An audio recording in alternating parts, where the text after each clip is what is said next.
Hey, what's up guys? It's been a long time. Haven't posted in a while. But I actually have a lot of stuff going on right now. Just ordered like decent amount worth of parts for the SR. So we're gonna toss those in. So I actually ended up scoring a Jazz Manifold, which is pretty cool. Someone posted on the S chassis page and I bought it. And it should be here next week. I also got like a new downpipe. I got an exhaust gasket. So I'm gonna do all that at once. But if you don't know what the Jazz Manifold is, it comes from Australia, I believe, and they're very limited, so it's super hard to get your hands on them, and they're usually like 900 bucks, brand new. Got mine for a wicked good deal, couldn't pass it up, and I was gonna change it anyway, so why not? And then, this is the only side I really need to tackle, so I don't have to really worry about anything over there. Take this off, move these guys out of the way, and then move some of this stuff out. All right, so I've done this quite a few times, so I know everything that needs to come out. So I got the intake out. My top intercooler pipe, and I gotta take these guys off and tuck them out of the way, and then this is gonna have to be moved off of this, and then I can pull the lines from the turbo underneath and then start getting this guy out of the way. Okay, well, I didn't film a lot of that process because it's just kind of tedious, but nonetheless everything's out. So I'll kind of give you like a little rundown about how to do it, and yeah, we'll go from there. Of course, you're gonna take the 14 mils off there. Here, you can get behind the dipstick, and you got coolant and oil, like banjo bolts here you're gonna take off. And then there's a little hose back here you gotta undo. Of course, you're gonna do the oil drain, so that definitely has to come off. Then you can kind of just wiggle everything out, but I undid my downpipe too, so you can get everything out with gasket. So, you know, I cleaned up the block so that I can put a new gasket on. This is the oil drain. I'm gonna inspect this. It looks like it's good, so I could probably just put it back on. And then got new gaskets for these guys. I had laying around for a while, so I'm gonna put these back on, clean them up also. This is the old manifold. That's the gasket that's on it. This is my replacement. There's only one problem that I'm having. This seems to happen a lot. Two bolts snapped as I was taking them out, which is kind of weird, but most likely I'll just have these taken out and then probably just have studs or just put new bolts in. I'm not sure. This is that there is no play in the front or back of my turbo, so I can run this for a while longer and not have to worry about it. Well, it arrived.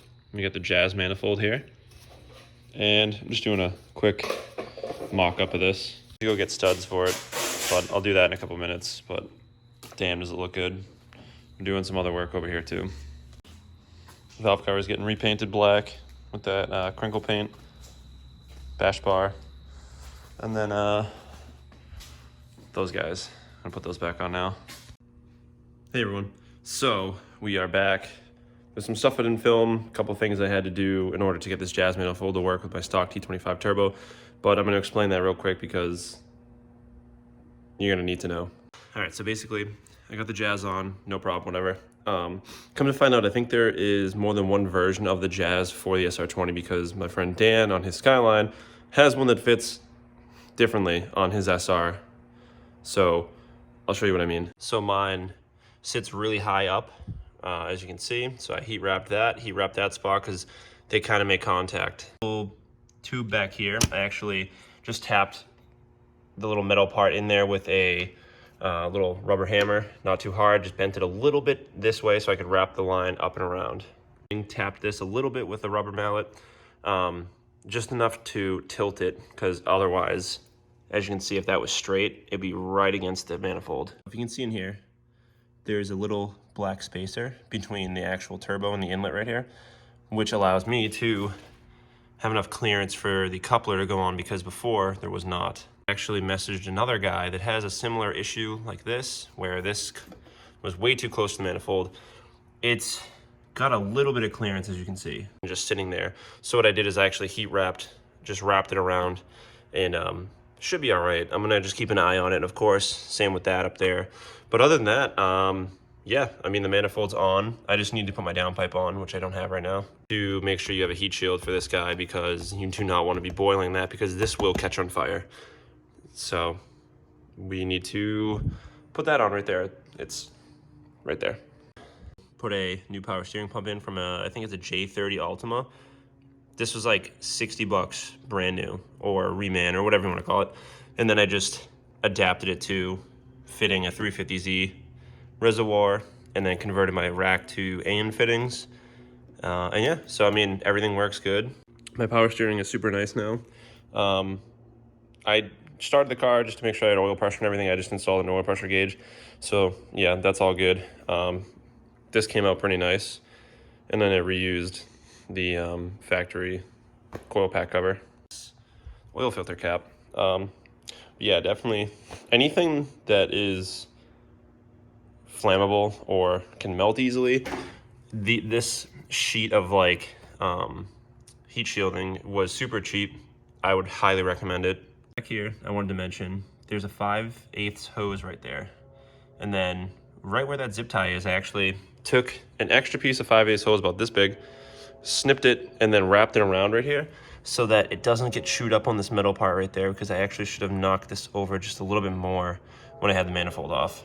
As soon as I get my downpipe back from JD and then I put it on there, I will start the car and give you guys like a sound impression.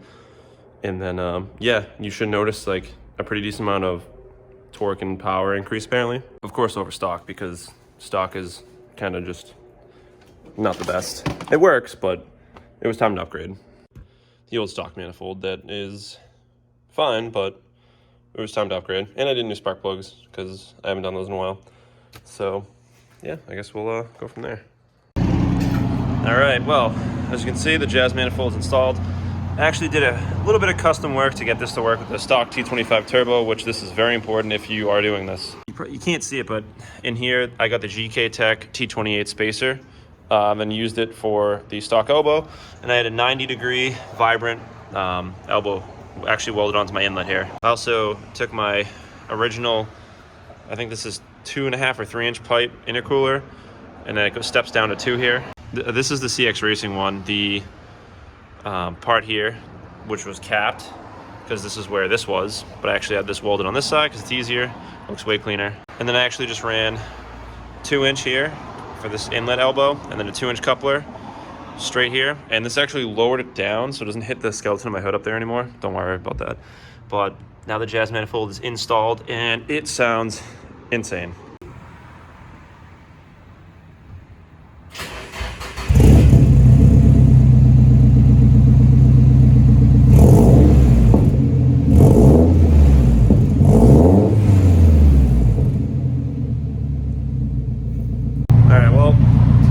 That's going to conclude the Jazz manifold install. It took a couple weeks because I had to wait on parts and I had to get stuff custom made. But all in all, sounds crazy.